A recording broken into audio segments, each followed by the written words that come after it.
It's New Beer Thursday! Woo! Woo! Oh, sorry, I haven't been on for a while, so... It has been a while. Where have you been? Yeah, I haven't been on, so my timing's a little off. Can we do that again? Real quick, just... Come on, let's do it. Okay. No, just 1, 2, 3. It's New Beer Thursday! Woo! Okay, there we go. You were a little off That's there, better. too. There, too? You jumped the gun a little bit. All right, well, I was so excited. He finally let me back on New Beer Thursday. Jesus Well, Christ. I'm like your the disciplinary period I'm like has come to Ringo an end. Starr of the Beatles, man. I'm never on.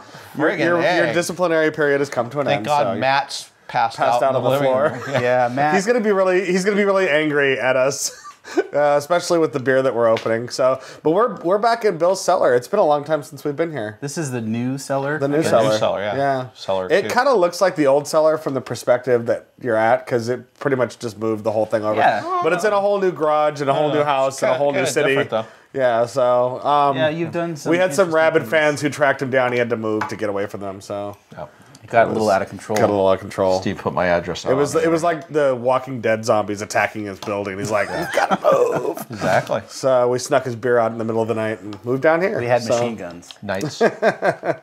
So anyway, what are we drinking? We're drinking something that looks amazing and has handwritten letters on it, which always gets me excited. Does it really? Cuvee de Tomme.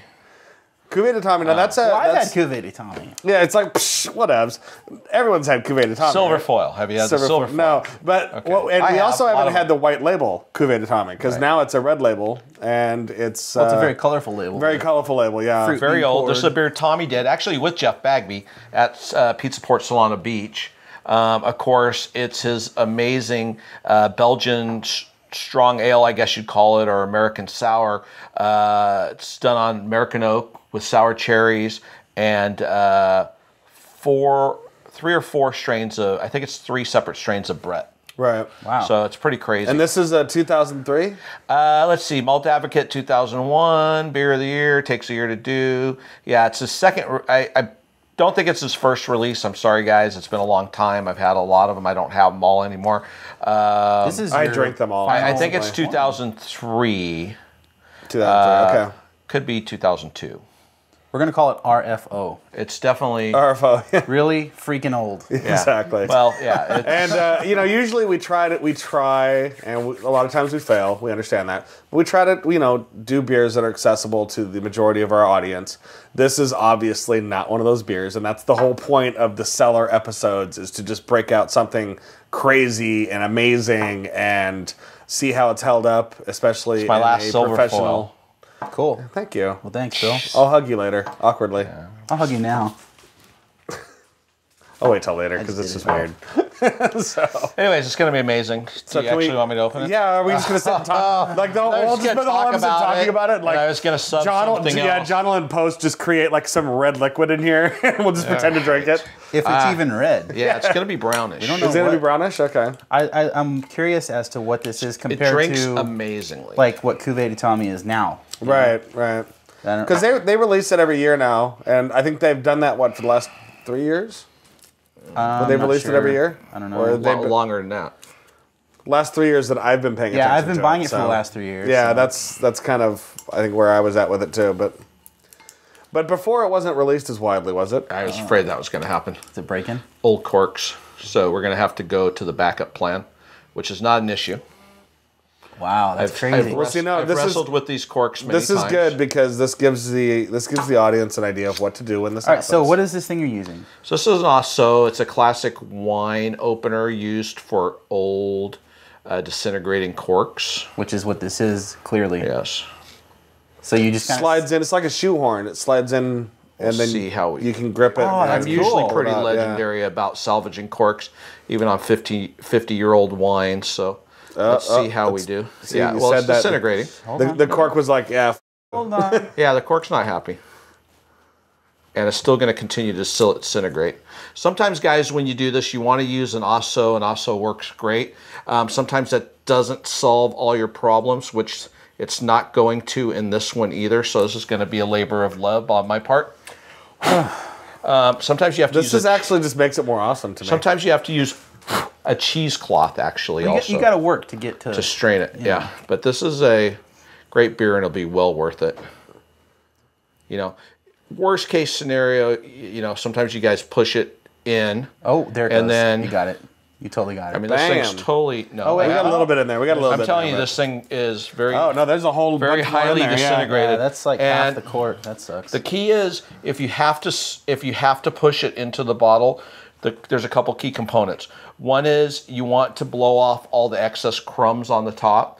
That way they're not all in there, and you're So not you get taking one out a cork, glass. not a bunch of floaties. Right, and the cork will stay in there. If you have to, you grab some cheesecloth, which is classically used for wines to keep the lees out of the wines, the sediment on the bottom. That's also a good solution if you happen to break a bottle, as well, right? I mean that'll Yeah, salvage that the will- beer as well. That will keep out any of those things. Little glass shards. God, this thing is just disintegrating. Now that brings up a good question. Would storing this Who's boom. the master? Look at that. would storing this like on its side to kind of preserve the cork do anything to prevent this? It can if it's a really long time, but as you can see with this cork, I mean, it is literally just Crumbled. Yeah. yeah, it's totally disintegrated. But that's okay, because now we have beer. We did it. Booyah! Good job, Bill. Thank you. I'm proud of you. Thanks. I'm just happy I get to drink the beer. All right. Yeah, it's red. Is it red? Call Well, it's that reddish brown. brown. Yeah.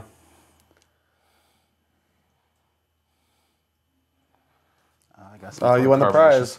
That's it. That's the only piece that's in there. So It's like finding the toy in the Cracker Jack box. yeah.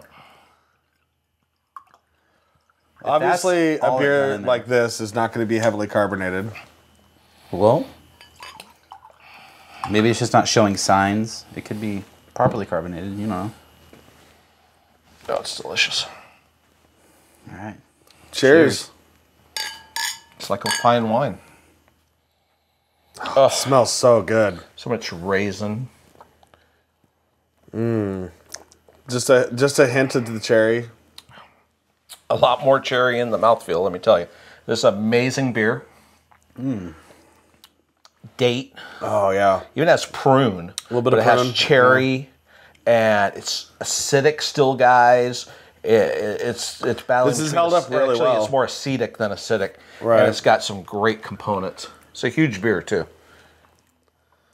Yeah, this is held up really well, and I think that the lack of carbonation doesn't hamper this beer not at at all, all. and in fact, might even help a little bit because it. I don't miss it. Yeah, it's like it doesn't really bother me that it's not there. And You don't need it. It doesn't necessarily help it at all, but it's unnecessary. I mean, you can see the age lines around the edge of the Right. actual beer. It's just like wine. You can see where it's oxidized slightly, and it's just amazing. Wow. I was going to say, you get a little bit of that oxidation on the back end. You know? yeah, Which I love in this beer. I love it in barley wines, and I love it in this beer. when you go into these big strong sours and the barley wines and the old like Imperial Russian stouts, the oxidation over the course of time actually brings a whole nother nuance into the of beer course. that Many like layers. just totally It has so much makes it caramel, set it more off, toffee yeah. than caramel, I think. Did you have this Molasses. fresh? Oh yeah. Is it, I mean, Yeah, I don't know I if had you can this remember what it was like. This but- is the one that you said that like 4 people were there for when it got released. The first year he released it in bottles, there were 6 people. I brought 3, and a buddy of mine, Chris Quiroga, and he brought somebody. Okay. And it was supposed to be a case apiece, but I think Tommy, I doubled up on it, so I got like 8 cases right off the bat. And 8 cases? he did. Does it surprise you, honestly? Like 8 bottles is, oh, cool. He did red, silver, and gold foils, Okay. and those are for the different barrels. Oh, okay. Which So were- what's the silver foil? I don't remember what it is. It basically just had to do with the barrels and the area of the vineyard where the barrels were from. Okay. The winery. So Because they were all basically the same kind of barrels, right? yeah, but they did have different tastes. Right, They all right. have different tastes, and the beer is amazing. You got to remember, I was a grandfather of beer geeks, so I was the guy standing there when nobody else was around. Right. The very first AleSmith releases, things like that. Were you throwing were you throwing like the devil horns in the air and just like headbutting and stuff like? No. But I was there. I was there. I was aware of all these things. I mean, I may be wrong on this, and I'm pretty good as far as the beer history of things, but I believe this is the second barrel-aged beer ever made in the craft beer industry. Really? Because the first was... Anybody? Oh, God. Didn't we do this today? No. Goose Island Bourbon County Stout. Oh, no, we didn't do that. It was? Early 90s, yes. Oh. 92 or 94, I can't remember what year. I say, like as if I knew that, but in reality, I'm like, oh, didn't that's know interesting. that. But I can't really remember anybody who was doing a barrel-aged beer. There might have been some people playing with it because, truthfully, a lot of the first craft breweries were in Seattle, Portland, on the West Coast, and Northern California. Well, and so being a wine country in Northern California, there may have been some people doing it, but it was definitely an early version of a barrel-aged sour. Right, and in 2001, I mean, like now you think about the number of breweries out there that may or may not be doing random things, and there's no way any one person can keep up with everything. It sounds funny that happening. 11 years ago, I think he put it in the barrel in 2000 maybe, the first time. Let's call it 2000. It sounds funny that, really, it's just 2000, but there's been 1,000 of them in barrels since then. Right. But there weren't a lot. I mean, think about it. Goose Island was the first, and they did it in the early 90s. Right. So it's not like it was, Well, and in 2000, 2001, there was what, maybe 1,000 craft breweries? It varies. It goes up and down. In the late 90s, you had a ton of breweries because everybody thought they could cash in on it. So every stock market guy that had money was opening brew pubs, and they were going out of business, and they were contract brewing. It's cyclical. The craft beer revolution is definitely cyclical. So, but it's not circular. It kind of goes like this, and so each year it builds the up. survivors survive. More of them survived than the last time it went through the loop. So, but this is an it basically just thins the herd. Yeah, this has a lot of the barrel quality. I mean, on the aroma, I think it's similar to something you might find in even like a stout. It's definitely not that same.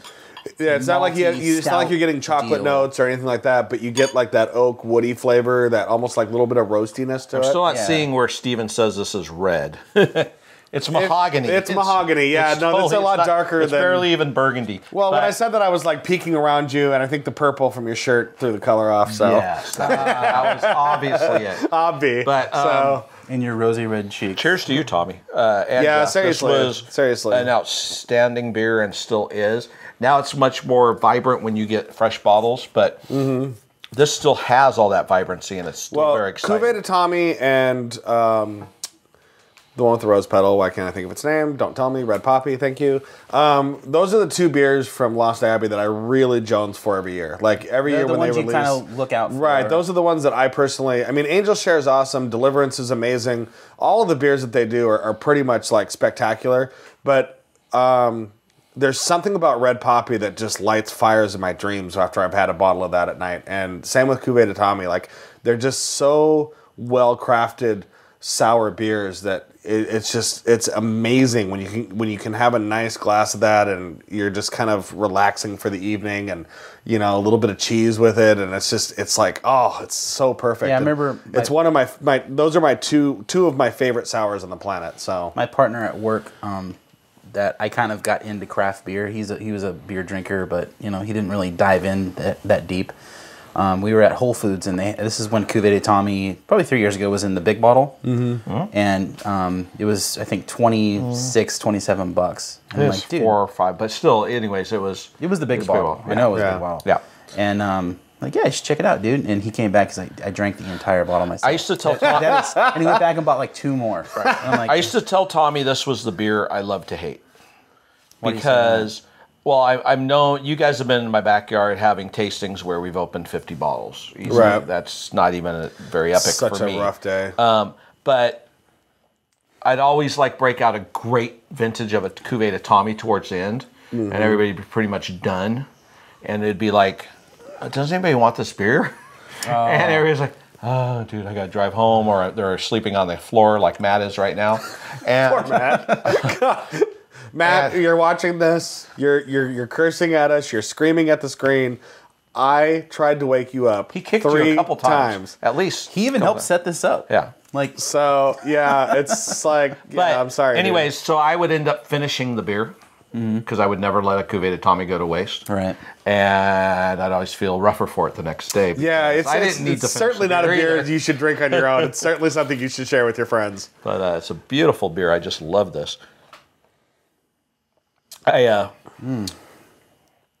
almost think we should open a new version too, so you guys can. That's a good idea. I was thinking that before. I know that's You just. Of course, let's drink some more. Let's drink some more of Bill's beer. Of course, drinking all day, I open another Cuvée de Tomme. So, The joys of alcohol. do we still have stickers? Yes. So, Red Poppy, you're talking about. You know, Red Poppy was derived from another beer. It was derived from. I know this. If he doesn't know it, if he doesn't answer it in the next minute, send in your emails to New Brew Thursday, and Stephen will send you a sticker if you have the right answer. Okay, so the very first email I received with the correct answer at comment@newbrewthursday.com. And the question is, what beer was Red Poppy derived from? Right. Okay. Which was an original Tommy beer from Solana Beach. All right, well, go ahead and say the beer. Oh, I'm not going to say it. He'll No, bleep it out. That way I, know if I'm right or not, because I don't want to give it away to the wrong person. No, Well, just you find say it, out we'll after bleep the it out. show. I'm thinking it was the. See, now you're going to go for it. All right, I won't say a word then. You can't help these people. Yeah, It's a sticker. all right. It's valuable. It's valuable. Sticker and a patch. Sticker and a patch. So this is the newest batch, Awesome. and you can see it's still not really red. It's pretty much the same color. Yeah, it is. Yeah. It is the same It color. picks up a lot of barrel age, Yeah, definitely. but it'll definitely taste different. So why don't we give that a shot? Thank you again, Bill. Cheers. Cheers. So much cherry on the nose. It's Cheers, insane. Tommy. And I think what I like about Cuvée de Tomme especially too is that you do really get a sense that this is like him pouring his heart and soul into a beer. Like there's a lot of Cuvée series beers out there at breweries and stuff, but sometimes you get the sense that it's their phoned in Cuvée, like whatevs, like this is just our Cuvée beer.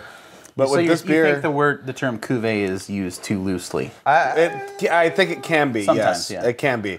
But Cuvée de Tomme, I mean, aside from the fact that it includes his name in it, it's not Cuvée de Lost Abbey Well, or he put Lost his name Abbey's on Cuvée. it, and that's a key component. Yeah, for and it's Tommy. like it really gives you the sense that he's poured himself into this beer and he's really proud of it, and I think that it really enhances. Here's what I'd say to this beer that. is. I'd say yes, yes, and yes. He poured himself into it. This is an amazing beer. He put his name on it because he knows he's proud of it.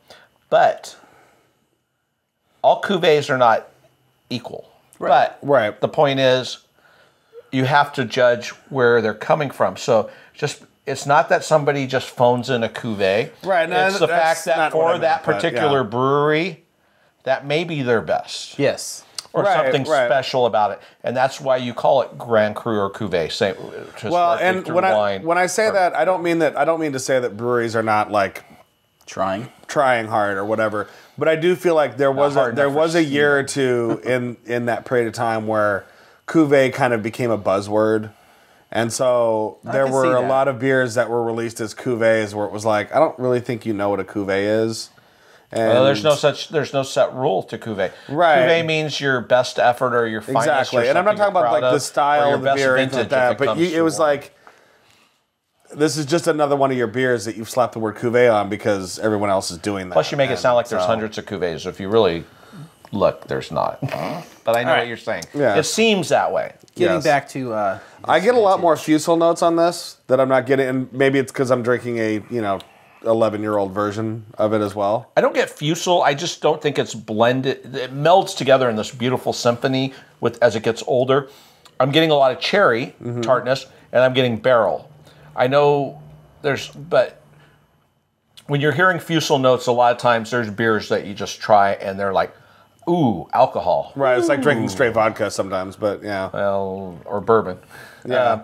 But this, to me, doesn't have a lot of fusel notes, but it's definitely not as well integrated. It's vibrant and bright and delicious and enjoyable, but next to this, which has had, a decade to mellow out and to merge and to come together I think on itself. and the things are still bright. They're not muddled. Right. this.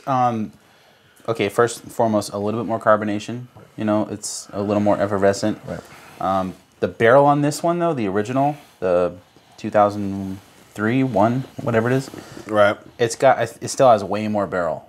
You know, I think. It's funny because the barrels used to sit out back of Solano Beach in a like a little, like if you picture a restaurant where the area where you'd store the trash cans kind of in the back of the restaurant in a little like open, a little corral.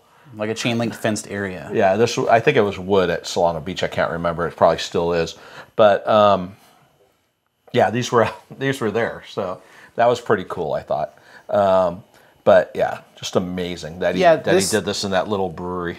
I don't know if age will give this as much of that barrel character as this has. Oh my God. But yeah, I definitely get a lot of barrel off of this. Absolutely, The cherries are just popping. Cherry popping daddy. Yeah, this is a really good. It's a Zoot Suit Riot, if you will. This is a really good new batch of.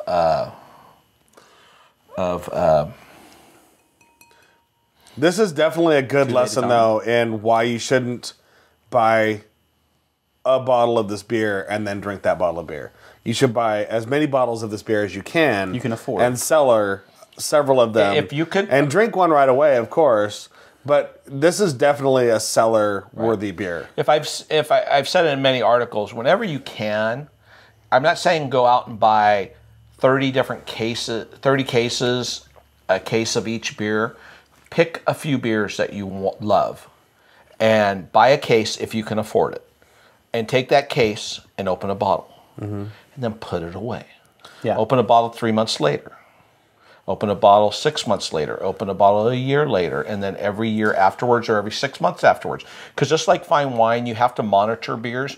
Even though there are a lot of amazing beers, and I have a lot of amazing beers in my cellar that are a decade or 3 decades old, not all beers last like that. Some beers will hit the wall or hit the peak at 7 years. Right. And so it's really important that you monitor that because it's tricky. It's a tricky science because you have to know when to drink them. Yeah, when is good? When is long enough? Too long? And unfortunately, a lot of times for people, it's not as good as the last bottle. I got to drink them all. Right. And so you miss that peak. And sometimes they go through peaks and valleys where it's like you have a really great one, and then it drops off a little bit, but then the year after that it comes back up even higher. It's pretty rare for that, but it does happen.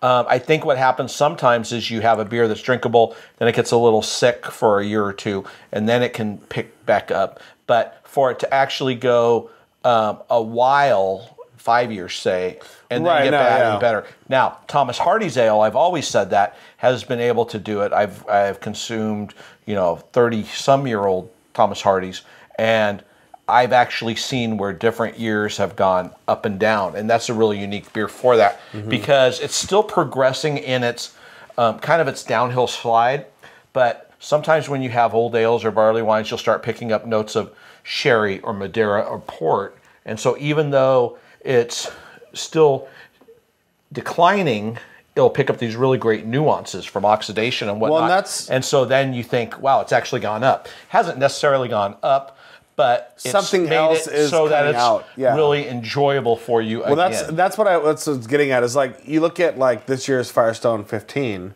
which right now is because they used a lot of Double Jack, a lot of their hoppier beers.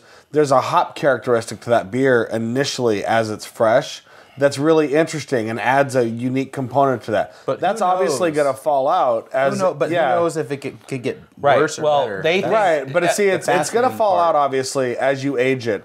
But that's going to allow the barrel characteristics and some of the stuff from like the Parabola and the Sticky Monkey and the other barrel beers that are blended into that. Those qualities are going to start to shine through, and you're going to see something completely different after aging that beer for a year. And I've talked to Matt. And then some of that's going to drop out a little bit, and other things are going to like come through and shine as each year passes. Right. And eventually it does get to the point where like, yeah, you've aged this too long and now it's just bad.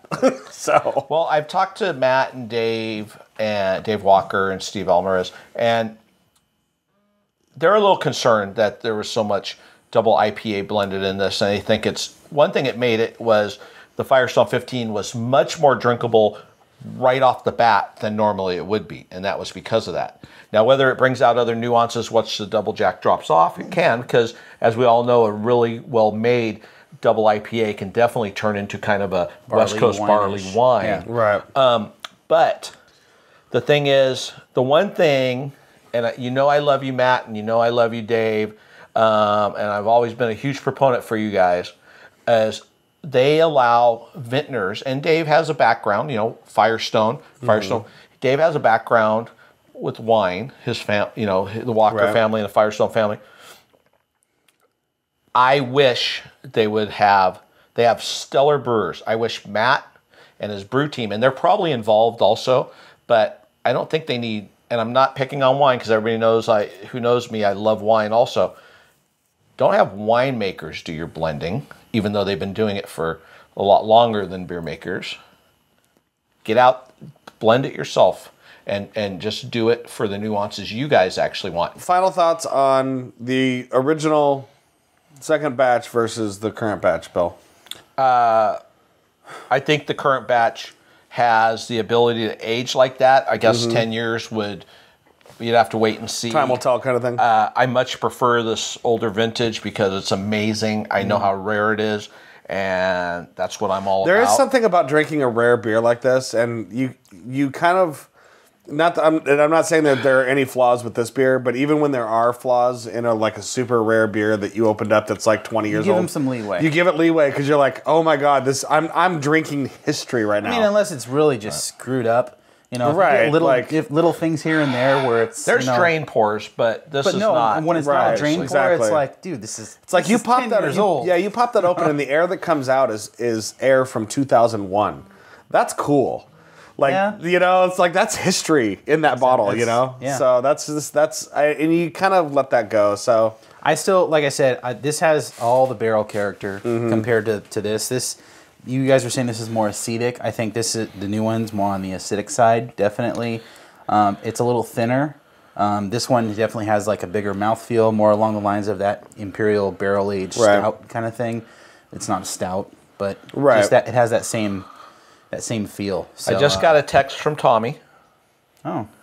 2002 South Vineyard. There you go. There you go. 2002 South Vineyard. I just saw the text and it said Tommy Arthur. So that was cool. Because otherwise, usually Bill's like, I got a text from Tommy. You can't look at my phone now.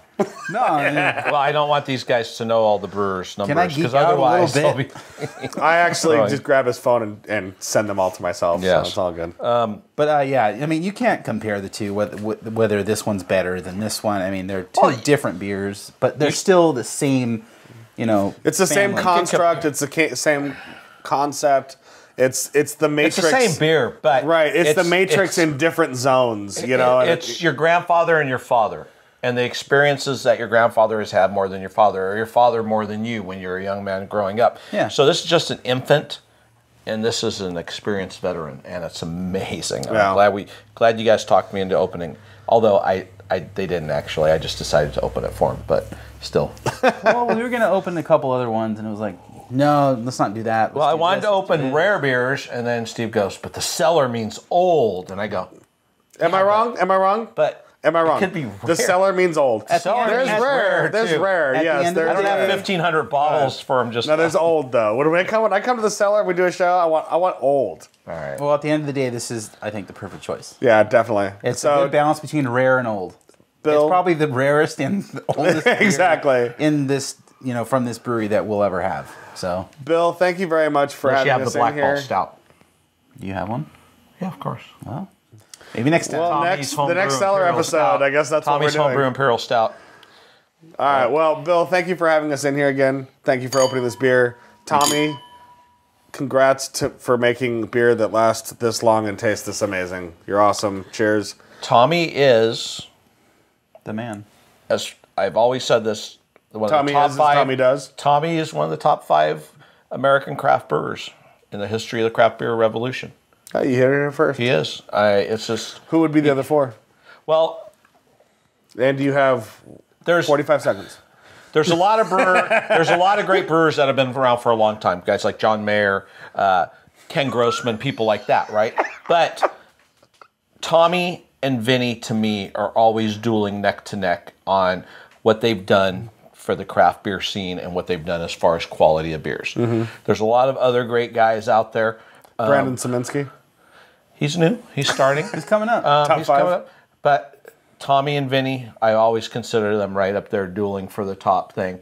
Not that, Rob Todd, so many other guys are great. I can list 100 of them, but I love Tommy and Vinny's beers, and they have a deep place in my All right, heart. so here's my suggestion. Our next Cellar episode, we get Tommy, Vinny in here, 2 of their oldest, best beers. It's a good goal. And go head to head. That's a good goal.